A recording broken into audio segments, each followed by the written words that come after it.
ونستعينه ونستغفره ونؤمن به ونتوكل عليه ونعوذ بالله من شرور أنفسنا ومن سيئات أعمالنا من يهده الله فلا مضل له ومن يضلل فلا هادي له أشهد أن لا إله إلا الله وأشهد أن محمدا عبده ورسوله صلى الله عليه وسلم تبارك وسلم تسليما كثيرا أما بعد بسم الله الرحمن الرحيم ومن أحسن قولا ممن دعا إلى الله وعمل صالحا وقال إنني من المسلمين.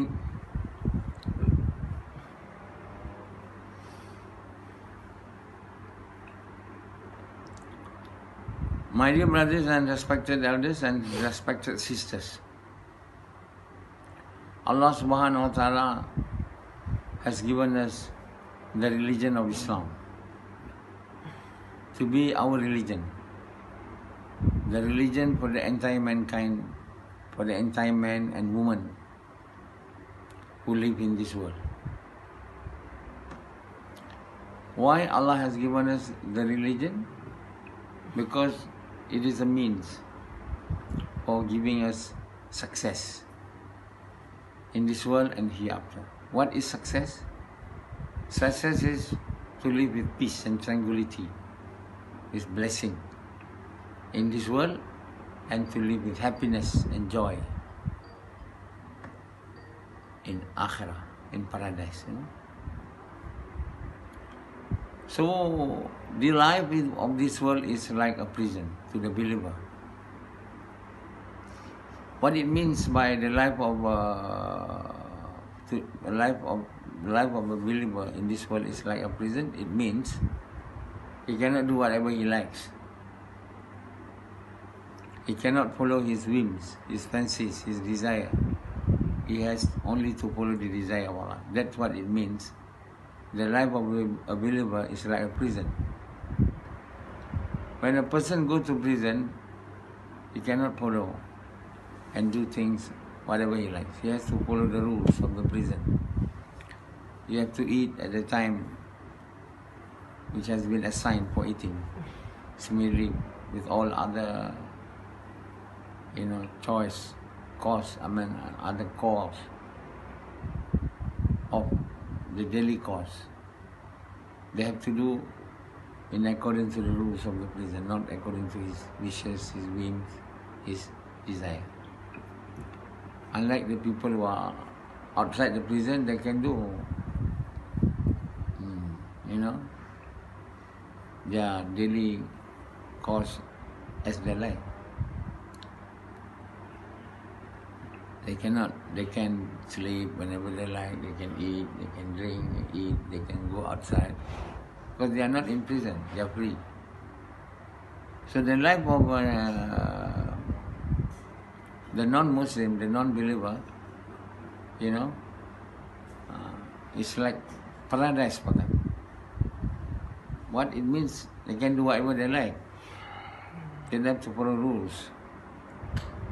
Not that they enjoy, not that they have peace and happiness, no, they don't have. But they are able to do whatever they want to do, like in paradise. Okay? So one Jews, they told Hassan Hussein, your prophet says that our life in this world is like paradise. Why we are very poor? But Hassan Hussein answered to him, to that Jew, whatever you have in this world is just like a paradise. You will have more severe punishment in the hereafter. But what is actually mean paradise is you can do whatever you like. All the non-believers, those who don't believe in Allah, those who don't believe in Prophet ﷺ, those who don't believe in the Quran, they can do whatever they like. Either they are poor or they are rich, but all are unhappy. Is they are able to do whatever they like, and to think whatever they like is correct. They keep on doing, things which they like to do. but they will never have peace in whatever they have done in this world. Because they are not believing in Allah. Allah SWT will not give peace, blessing, barakat to the unbelievers, to those who don't believe in Allah. He says that life in this world is like paradise, in the sense that he can do whatever he likes, not that he have peace, enjoyment, no. So for the believer, for the true believer, for the believers, they cannot do whatever they like in this world. They have to follow the rules of Allah. They have to follow the orders of Allah in the way which Allah likes, in the way Muhammad Sallam, with the intention to please Allah. So they have no choice if they want to become a believer. And that's what it meant. A life of a believer in this world is like a prison. A life of the unbelievers is like paradise. Understand? So, if you choose the life in this world like the non-believer, can do whatever they like in paradise, then he will not have the real paradise, the true paradise in the hereafter. Because he is enjoying himself or herself, doing things the way they like, eat whatever they want. The non-believers can eat pork, can drink wines, can make sex with whoever they like, to sleep, don't have to pray, do not have to do the work of dawah, nothing. Okay? For the believer, in the early morning, they have to wake up to pray the night prayer, and then the morning prayer, then at Zohar, then at Asar, at Maghrib, Isha. It's not easy. The life is the life is following an order, a certain order, certain ways, not their own ways. They have to suppress their desire while living in this world to do things with their life. They cannot. They cannot drink wines, they cannot smoke, they cannot make sex with whoever ladies they like. They have to fast in the month of Ramadan. They have to do the work of dawah. They have to spend their life, sacrifice their wealth in the path of Allah. So when they are willing to sacrifice their desire in this world in order to please Allah, then Allah will provide them, will reward them with paradise, the true paradise in Akhirah. Because they have suppressed their desire in this world. Those non-believers, they don't suppress their desire in this world, so they don't have paradise. They will have hellfire. So you make a choice.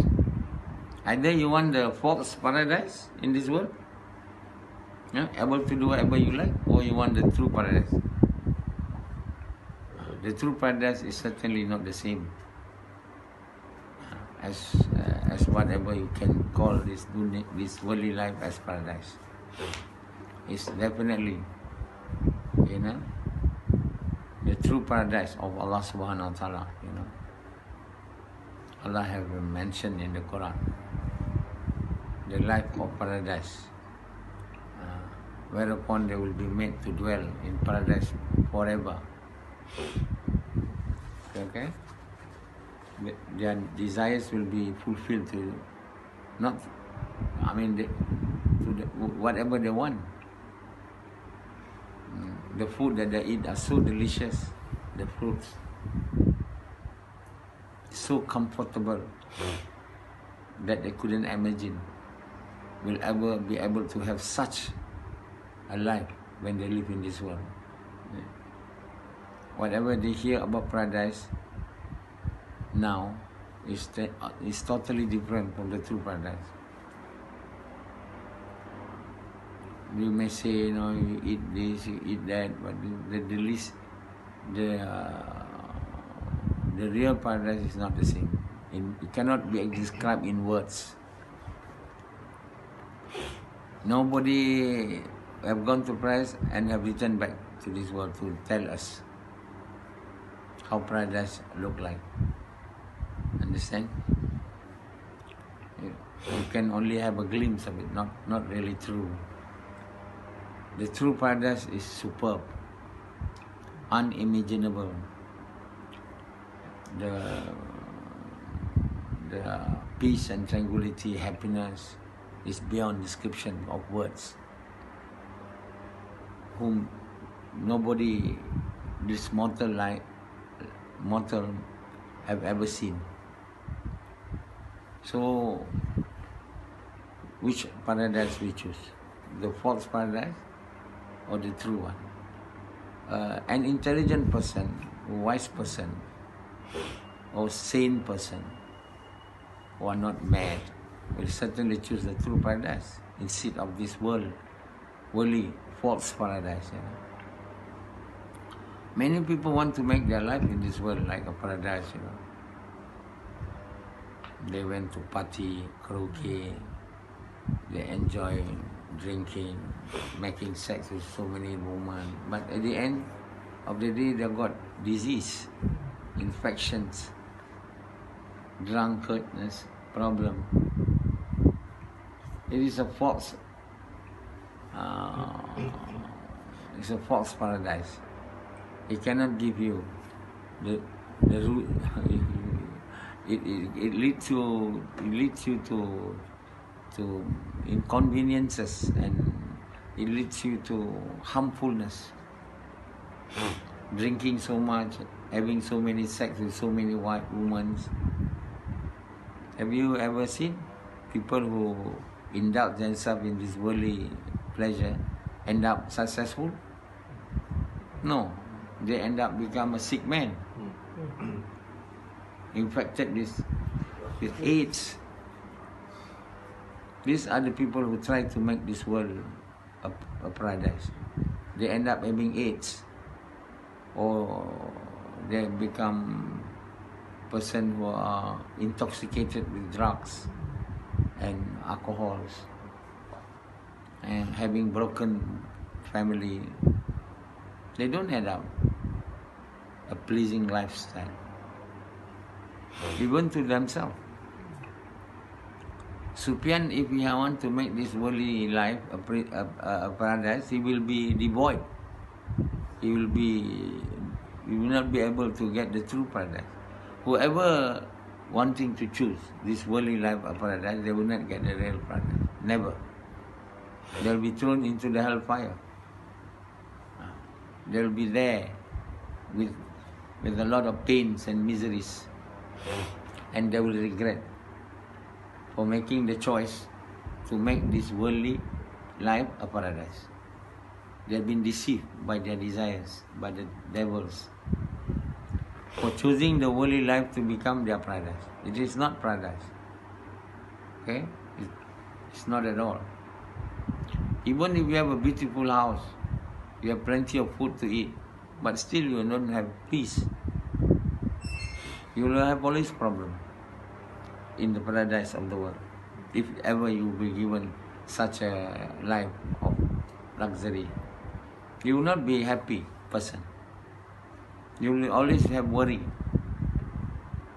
and finally you will have diseases, so many diseases, so many pills, and you are constantly worried as to when you're going to leave this world. You don't want to die because you want to live in your luxuries, but death will always come to you. A time will come and you will not wait for your time to finish whatever you want to do in this world. You will certainly have to die. So in paradise, in the true paradise, there is no death. Death has been slaughtered. There will be ever after happiness. So a wise man will choose to sacrifice their desires in this world, to make this world like a prison for a very short time when compared to the life in the hereafter. It is very, very short time. When compared to the life in the hereafter, we are living only in this world probably half a day, when we ask how long you were in the world, you cannot compare with the time you are living in the hereafter. You know? It is so short. So if you make that choice that to make that very short time to be paradise, you're fools. You are totally fools. Like Yazid. He used to make the mission of his life to have enjoyment in this world, to make the world a paradise. Now only he realized, after reaching 40, he said, I better be religious because otherwise all my children will follow me. They also become irreligious. So his aim to become a religious person is not to please Allah, to please his children, to become a good man. That is a wrong intention of becoming religious. We want to become religious so that Allah is pleased with us, not to please our wife, not to make an example to our children. Not for that very reason. All that are not accepted by Allah.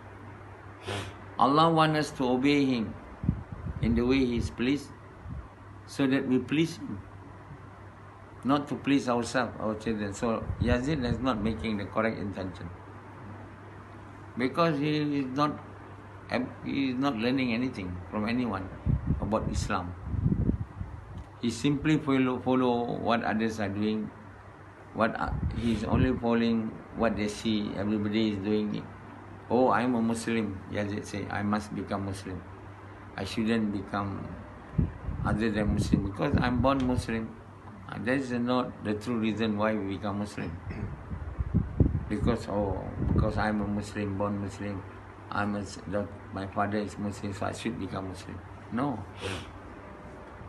You must know your intention of becoming Muslim is to submit your entire desire to Allah in order to please Him. That's what we call Muslim. Muslim is those who submit their entire desire to Allah. They don't follow their desire. They don't follow their whim. They follow the desire of Allah. They suppress for a very short time. Not because He wants to go to paradise.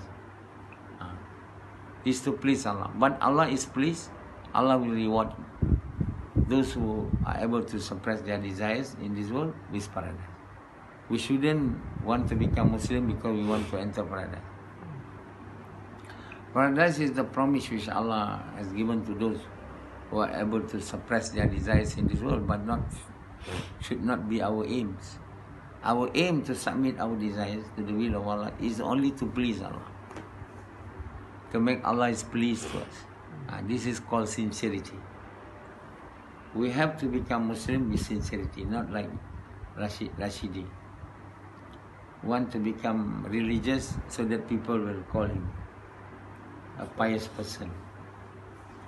He want to do the work of dawah so that people talk good of him. This should not be our reason. Our reason is because we want to please Him, the one who have created us, the one who have made us. Yazid doesn't know all this while that Allah is the one who created him. He has to worship Allah. He doesn't know that. He said, I'm born in this world, so I don't have the choice but to follow my desire. Then when he grew old, he said, I cannot do this. I must show good example to my children. I must become religious. This should not be our intention. Our intention to become a Muslim, to recite the kalima, La ilaha illallah Muhammad Rasulullah, is only to please Allah. Allah have the right, to demand from us, to make Him as His God, as our God. To make Him as our God. Because He has created us. He has the right to order us to obey Him. He has all the right. Because He has created us. No one else created us except Allah. You just ask the question, who has created me? I don't come all of a sudden. out of the blue. You know, if you don't believe that you are created by Allah, you read the Quran.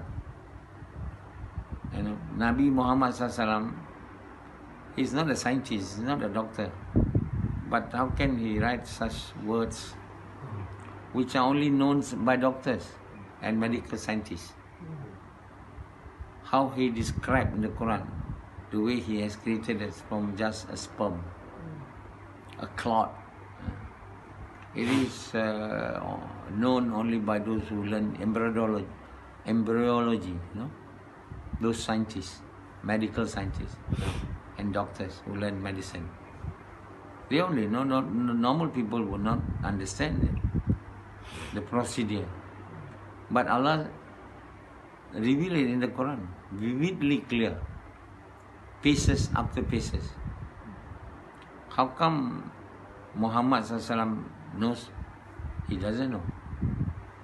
He mentioned about Fir'aun. He talks to Fir'aun that I will save you. I will save your mortal. I'll save you. I'll make you, I'll make your body, you know, remain intact until the day of Qiyamah. So that people will learn and people will know the greatness of Allah. Nobody hear what Allah said to Fir'aun. Even Fir'aun died already. Fir'aun probably can tell us if he remained alive. But the words that he said to Fir'aun is written in the Quran. Now, certainly Muhammad cannot write that.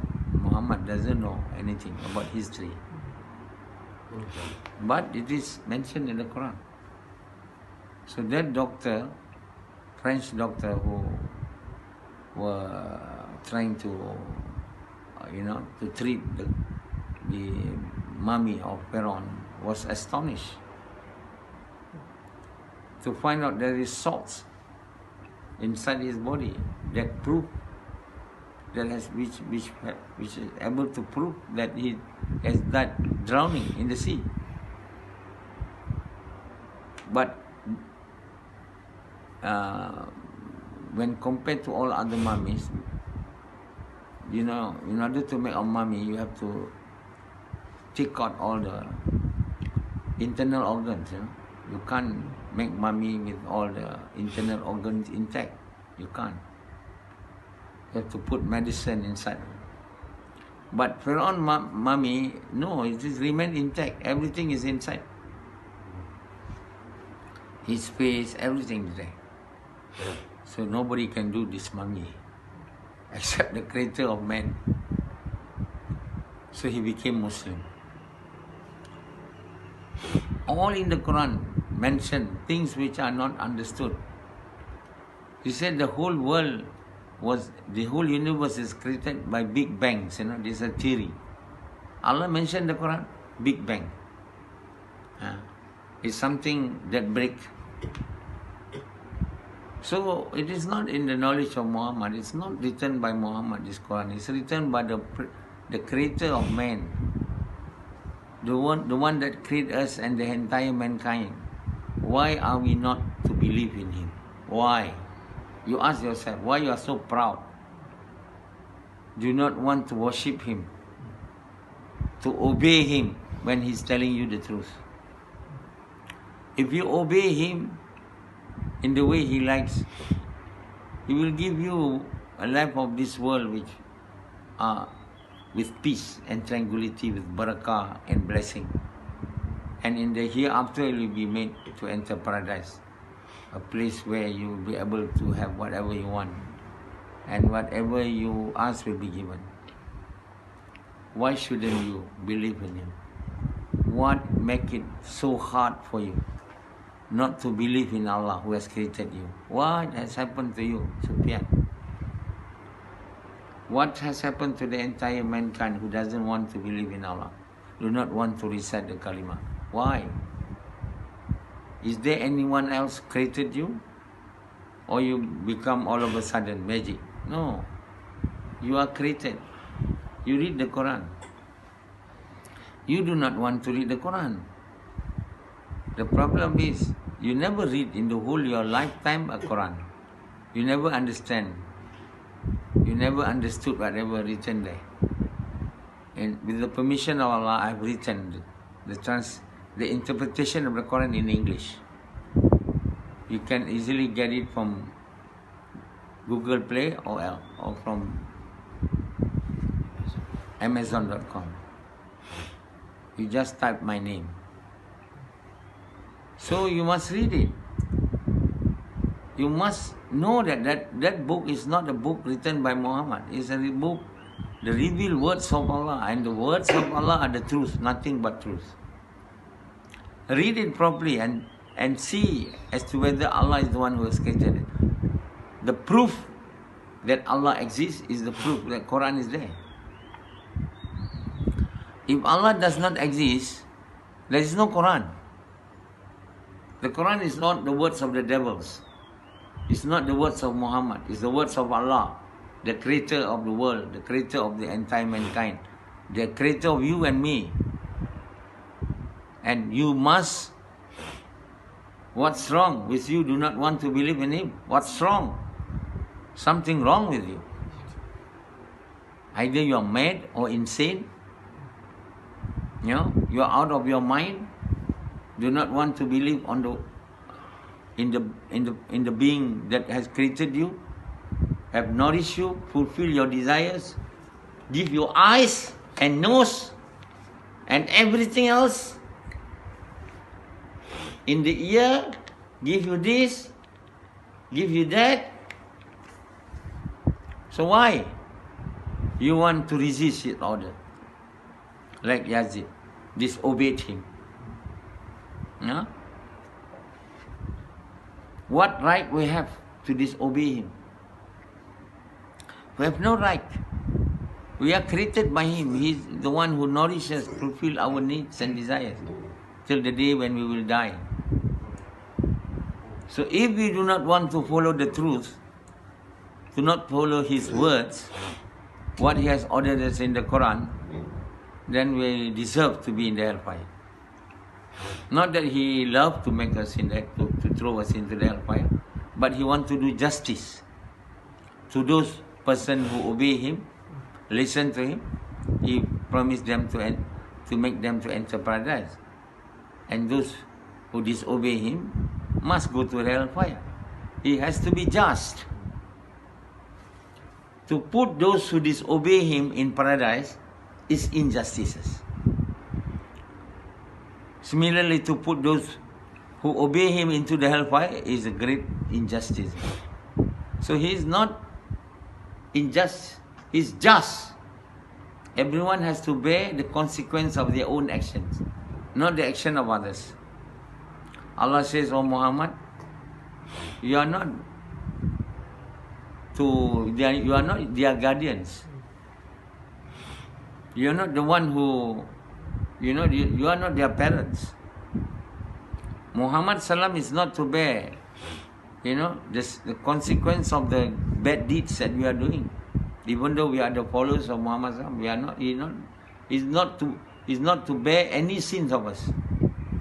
He's only to bear the consequence of his own action, and everyone else do. Prophet Isa is to bear his own consequence of his own action, not the consequence of evil action of the entire mankind.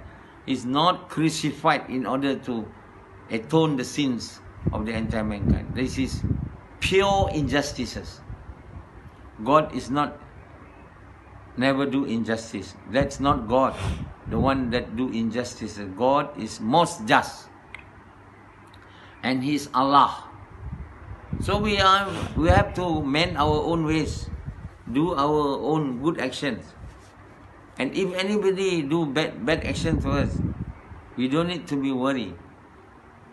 We are not going to bear his wrong action. We have to repel the wrong action with good action, because what is good for us is only our good action. Bad action will be evil for us. Bad action will have evil consequences on ourselves. We should not do evil. We should do only good actions. If anybody do evil to us, we have to repel that evil action with good action. That's what is called patience. So, my dear brothers and respected sisters, we have to think, we have to read the book of Allah, the Quran, and to know that Allah is our creator, He is the doer. He has created the entire universe, the earth. He has created the plants, the fruits. He described in the Quran how He made the fruits, the dates, in detail. You know, He said the dates, the olive, and the pomegranate all look the same and taste the same. Look the same, taste the same, but of different kind of plants. He mentioned that 3 fruits: olive, dates, and pomegranate. You look clearly, these 3 plants. They are from 3 different plants, but having fruits of the same appearance and same taste. Allah subhanahu wa ta'ala is the creator of the entire universe. How He make flower to come out from a plant of different colors, different things that you never think about it. Like Rashid, like Yazid, when he look at flower, he doesn't think of Allah, only flower. Oh, very nice this flower. He never come to the thinking that, oh, how great Allah is. When I talk about this, no, Yazid said, yeah. Yazid doesn't remember Allah when he looks at flowers, fruits. You know, you see how the plum, the mangoes, it come out mangoes from the tree, from the mango. Mango got juicy. You know, you can take it nicely, you know. How Allah make this juicy mangoes? Sweet, and some are not sweet. How He make mangosteen, how He makes durian, how He makes apple. All these fruits are made by Allah. It doesn't come from the soil. It doesn't come from the plant. It comes from the treasures of Allah. The milk from the cow is come from the treasure of Allah. It's not from the cow. If it come from the cow, we can kill all the cows, but we still have milk. In paradise, there will be rivers of milk, no cows. River of honey, no bees. Rivers of alcoholic drinks, but no factories manufacturing alcohol drinks in paradise. People have been drinking milk since the day of Adam alayhi salam until now. Milks are in abundance, never vanish. Has never been, we live without milk. So there are cow milks, there are camel milks, there are cattle milks. So Allah subhanahu wa ta'ala said, I have made the cattle, you know, to become the meat which are halal, if you slaughter the cattle with the name of Allah. And Allah made all other meat similar to the meat of the cattle. That means similar to the animal which have the eating habit like the cattle.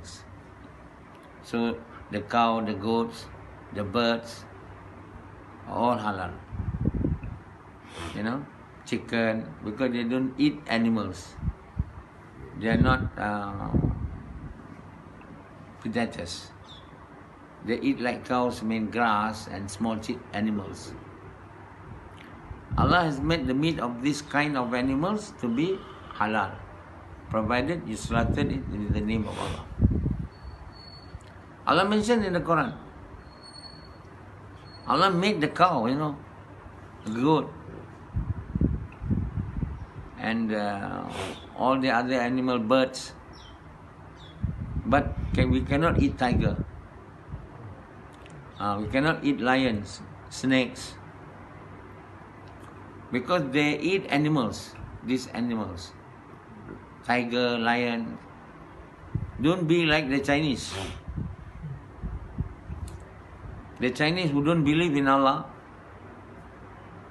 They are among the worst people in the world who eats everything, whatever there is, because they are not guided.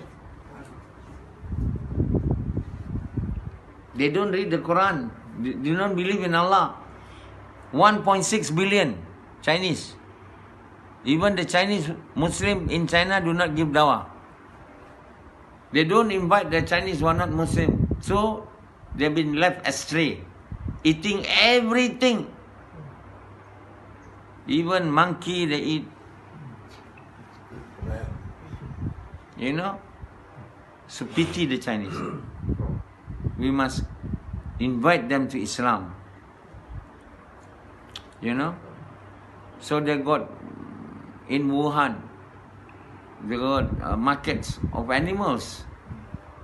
They say that the virus of this pandemic, COVID-19, come from Wuhan, from that markets. So unless and until Chinese change their eating habit, then they'll become a source of virus to the world. They transmit from the animals that they eat. You know where the AIDS virus come from? From the people who do sex with animals in Africa. They make sex with animals. They've been infected by that AIDS virus. It's spread all over. Because of wrongdoing. Who asked you to do sex with animals? When they do sex among themselves, men, they have AIDS. When they eat animals which are forbidden by Allah, we have Wuhan virus. The Wuhan virus come from Allah, not from China, but because of the wrong habits, you know, wrong lifestyle of the Chinese, eating everything which Allah has forbidden. We must stop them. If otherwise we continue to be infected with new strain of virus. We must invite the Chinese to embrace Islam. The whole Chinese. Make them to become human. To live a healthy life. Not to eat the pigs. Not to eat the swine. Eat only cows and the animal likes, whose eating habits are like cows. And also, whatever in the oceans are halal, Allah says. You don't have to slaughter them in the name of Allah. All the fishes. The Chinese can take all the fishes, whatever is in the ocean, and on the earth, cows and any animals like cows. Eating habit like cows. Slaughter in the name of Allah. So the Japanese start to now, you know, they learn to the halal food. Malaysia importing halal food, teaching them to serve halal food. And one of the research done by their scientists is that eating halal food make you healthy. So the Japanese are very happy, you know. They keep on now wanting to eat halal food. The Japanese is one of the good people who understand and using their brains, but they don't recite the kalima because we Muslims are damn lazy in doing dawah. We are damn lazy, not lazy, worse than that. We do not want to embark on the work of dawah, inviting the people to Allah. This is our problems. The problem of the world is because of us, the Muslims, because we don't invite them to Islam. We don't invite the Chinese to Islam. We don't invite them to recite the kalima.